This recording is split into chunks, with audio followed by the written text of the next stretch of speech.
আসসালামু আলাইকুম। ভেটটকে আপনাদেরকে স্বাগত। ভেটটকে আজকে আমাদের মাঝে বিশেষ অতিথি হিসেবে উপস্থিত রয়েছেন ডাক্তার হুমায়ুন কবির সবুজ স্যার। আসসালামু আলাইকুম স্যার। ওয়ালাইকুম স্যার আসসালাম। কেমন আছেন? আলহামদুলিল্লাহ ভালো। আপনি ভালো আছেন? জি, আলহামদুলিল্লাহ স্যার। আজকে আমরা স্যারের কাছ থেকে জানার চেষ্টা করব নতুন যে উদ্যোক্তা যারা হতে চান, বিশেষ করে আমার যে বেকার যুবক ভাইয়েরা রয়েছে, যারা কোনো একটা কিছু বিষয় নিয়ে উদ্যোক্তা হতে চায়, কিন্তু সঠিক গাইডলাইন এবং সঠিক তথ্য না জানার কারণে তারা কোনো উদ্যোক্তা হয়ে উঠতে পারতেছে না। তো আজকে যেহেতু আমাদের মাঝে আমাদের শ্রদ্ধেয় স্যার উপস্থিত রয়েছেন, আমরা আজকে স্যারের কাছ থেকে জানার চেষ্টা করব নতুন উদ্যোক্তাদের গবাদি পশুর খামার ব্যবস্থাপনা নিয়ে এবং এই খামারটা বা উদ্যোক্তা হতে গেলে কি কি করণীয় তাদেরকে গ্রহণ করতে হবে এবং কি পদক্ষেপগুলা তারা নিলে একজন সফল খামারি হিসেবে নিজেকে আত্মপ্রকাশ করতে পারবে, সে বিষয় নিয়ে স্যারের সঙ্গে কথা বলবো। তো চলেন স্যারের সাথে কথা বলা যাক। স্যার। সম্মানিত সঞ্চালক, প্রিয় দর্শকবৃন্দ, সবাইকে অসংখ্য ধন্যবাদ। আ আজকের যে টপিকটা বলেছেন, আসলে গবাদি পশুর খামার নতুন উদ্যোক্তাদের জন্য আজকে এটি আমি শুধু একটি ঐতিহ্য বলব না। আসলে গবাদি পশুর খামার করাটা নতুন উদ্যোক্তাদের জন্য যদি আমি বলি, তাহলে এটি অত্যন্ত লাভজনক এবং ভবিষ্যৎ নির্ভর একটি ব্যবসাও বলা যায় আর কি। তো এখন কথা হলো যে নতুন উদ্যোক্তারা যদি আমি বলি যে গবাদি পশুর খামারই কেন করবেন, অনেক কিছু থাকতে। আমি যদি কিছু তুলনামূলক কম্পারেটিভ একটা স্টাডি, একটা তথ্য আমি দেওয়ার চেষ্টা করি, তাহলে আপনাদের জন্য বোঝা সহজ হবে, আমার দর্শকবৃন্দরা বুঝে উঠবেন যে যদি আমি গবাদি পশুর খামার করি, সেই ক্ষেত্রে আমার সারা বছরই আয় সম্ভব। সারা বছরই আয় সম্ভব। দেখেন, যদি আমি কৃষি ক্ষেত্রে উদ্যোক্তা হতে যাই, সেক্ষেত্রে কিন্তু আমার আয়টা একটা মৌসুম ভিত্তিক। যে কোনো কৃষি ফসলই কিন্তু একটা মৌসুমি ফসল হিসাবে পরিচিত। আপনি আম চাষ করতে যান, লিচু চাষ করতে যান, এটা কিন্তু মানে বছরের সারা বছরই সেখান থেকে আমি রিটার্ন পাবো, বিষয়টা কিন্তু এরকম না। যদি আমি মৎস্য খামারও করতে চাই, একটা নির্দিষ্ট মৎস্যচাষী হতে চাই, সময়। তাহলে একটা নির্দিষ্ট সময়, এক্স্যাক্টলি নির্দিষ্ট সময় সেটাকে আমার রেয়ার করার পরেই পাওয়া সম্ভব। কিন্তু দেখেন, যদি আমি গবাদি পশুর খামার শুরু করি, আমার একজন শিক্ষিত তরুণ বেকার যুবক ভাই অথবা একজন প্রবাসী যদি গবাদি পশুর খামার করে উনি উদ্যোক্তা হতে চায়, তাহলে দেখেন যে এই স্বল্প পুঁজি দিয়ে আমি যদি একটা উদ্যোক্তা হতে যাই, তাহলে আমার কিন্তু প্রতিদিনের একটা ইনকাম দরকার আমার ফ্যামিলিকে রান করার জন্য এবং আমি এস্টাবলিশড হওয়ার জন্য। তো এইটা অন্যান্য যে কোনো ক্ষেত্রের থেকে এই গবাদি পশুর ক্ষেত্রে এটা সম্ভব।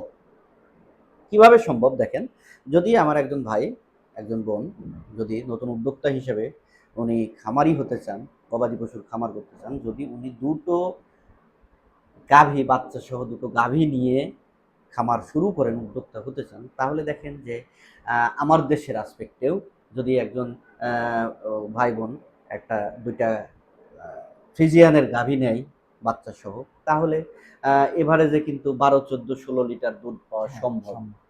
তাহলে দুইটা গাভী থেকে নিয়ার অ্যাবাউট 30 লিটার দুধ পাওয়া সম্ভব, নিয়ার অ্যাবাউট কাছাকাছি। তাহলে আমার 15 লিটার দুধও যদি ম্যানেজমেন্ট বাবদ খরচ হয়, সেখান থেকেও বাকি 15 লিটার দুধ, যেটা আপনার নিয়ার অ্যাবাউট 1000 টাকা থাকবে আজকের আমার দেশের বাজার ব্যবস্থায়। তাহলে এখান থেকে কিন্তু প্রতিদিনই আমি একটা সাপোর্ট পাচ্ছি, যেটা অন্য যে কোনো খাতে সম্ভব না। 2 নম্বর বিষয় দেখেন, এখানে বাজার ব্যবস্থাটা স্থিতিশীল অন্য যে কোনো জায়গার তুলনায়।